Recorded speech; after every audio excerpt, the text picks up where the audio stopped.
kolega, ki na skupina J predvsem ne občuti niti enega centa pri dvigu plač ob inflaciji, kot jo imamo. Lahko zdaj povem, da po sprejemu zakona, da bomo v državni zbor vložili pobudo za razpis referenduma, ker se preprosto z tem, kar se zdaj sprejema, ne strinjamo. Z mano je kolega, ki je v plačni skupini J in bi želel predstaviti tudi, kako to izgleda v praksi.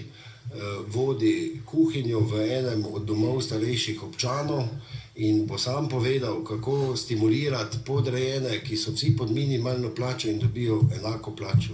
Izvolite. Hvala. Pozdravljeni, hvala za besedo. Moje ime je Iztok Burlak.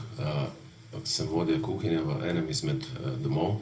Imam 30 let kariere, vodim 25 zaposlenih, podrejenih torej.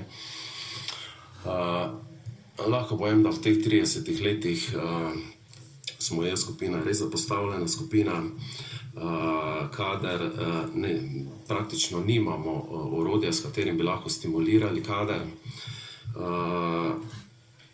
Potem dogaja se, da se zaposleni izpisujejo od malice, recimo, zato da si na ta način povečajo plačo.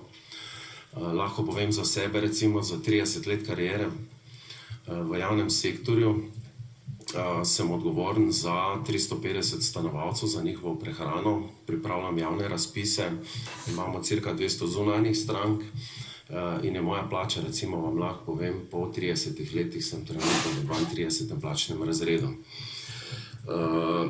Mogoče je največja težava to, da ni kadra na razpolago, recimo, ko so razpisi, se dogaja, ko je razpis za kuharja, bolničarja, za kuhinjskega pomočnika, enostavno ni prijave, niti ene. Mi smo zdaj 3 mesece brez kuharja, ki je odšel kuhati na osnovno šolo, pač ker tam ni vikendov, nimamo še novega. V roku 4 let se mi upokojijo 4 zaposleni, bojim se, kaj bo v tem času, ker kadra enostavno ni. Upam, da se dolgoročno zavedate, kaj to pomeni v roku 5 do 10 let, odpirajo se novi domovi, kje boste dobili kader, recimo.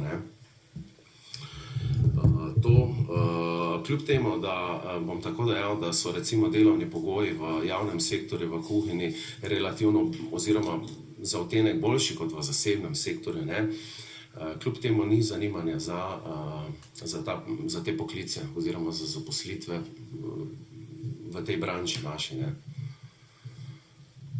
Hvala lepa. Prehajamo na razpravo in dajem besedo članicam in članom odbora, predtem pa za odgovor ministrici za javno upravo. Ja, hvala. Torej, jaz bi se predvsem rada odzvala glede samega predmeta tega zakona in tudi dogovora.